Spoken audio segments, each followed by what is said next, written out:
Hello friends, welcome back to our channel. Karimnagar జిల్లా చొప్పదండి మండలం పెద్ద కుర్మపల్లిలోని మల్లికార్జున్ రెడ్డి పొలానికి వెళితే ఓ చిన్న వ్యవసాయ విశ్వవిద్యాలయానికి వెళ్ళినట్లే.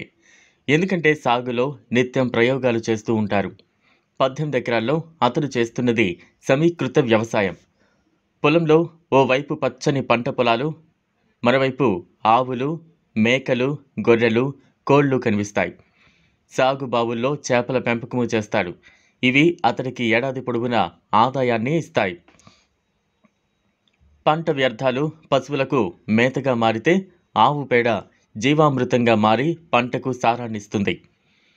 పొలం పనుల్లో మల్లికార్జునకు భార్య సంధ్య, తల్లిదండ్రులు మనమ్మ, లక్ష్మారెడ్డిల నుంచి తోడ్పాటు ఉంటుంది.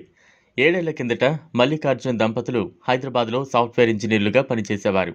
ఆ సమయంలో తమ బంధువుల్లో కొందరు హాస్పిటల్ పనుల మీద హైదరాబాద్ వస్తుండేవారు.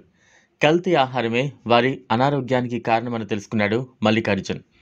అదే సమయంలో తన స్నేహితుడి కూతురు క్యాన్సర్తో చనిపోయింది.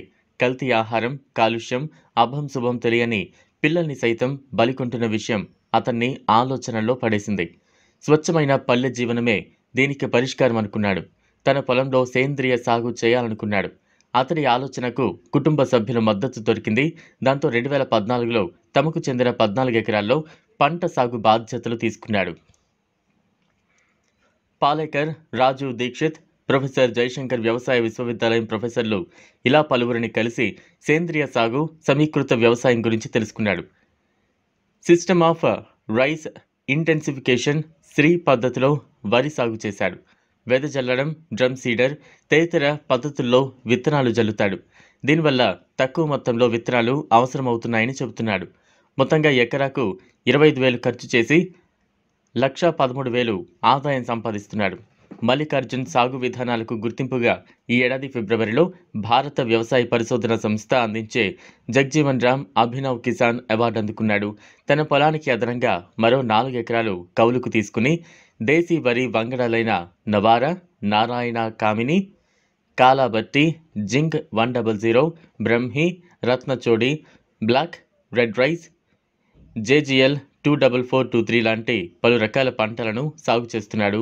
రైతులకు విత్తనాల్ని అందిస్తాడు. ఆహార పదార్థాల్లో ఒక్కటి కూడా బయట కొనకుండా అల్లం, వెల్లుల్లి, పసుపు, మిర్చి, గోధుమలు, శనగలు, కందులు, పెసలు, చెరకు, నువ్వులు, వేరుశెనగ, పొద్దుతిరుగుడుతో పాటు పలు రకాల కూరగాయలు, పండ్లు తన చేలో పండించుకుంటున్నాడు. సాగునీటికి కొరత లేకుండా పొలంలోని నేల బావిలో 30 అడుగుల లోతున భూమిని సమాంతరంగా 12 అడ్డబోర్లను తవ్వించాడు. ఇలా చేయడం వల్ల వర్షం నీరు బావిలోకి చేరి నీటి కొరత ఉండటం లేదంటాడు. జిల్లా, రాష్ట్ర, జాతీయ స్థాయిలో ప్రభుత్వము, ప్రైవేటు సంస్థలు ఏర్పాటు చేసే సదస్సులో పాల్గొని తన సాగు విధానాల గురించి చెబుతాడు. చుట్టుపక్కల గ్రామాల్లోని యువ రైతులు మల్లికార్జున్ను ఆదర్శంగా తీసుకుని తమ సాగు విధానంలో మార్పులు చేస్తున్నారు. చూశారు కదా, ఇది వాళ్ళ వీడియో. ఈ వీడియో కనుక మీకు నచ్చినట్లయితే లైక్ చేయండి, షేర్ చేయండి, ఛానల్ను సబ్స్క్రైబ్ చేసుకోండి. Thanks for watching.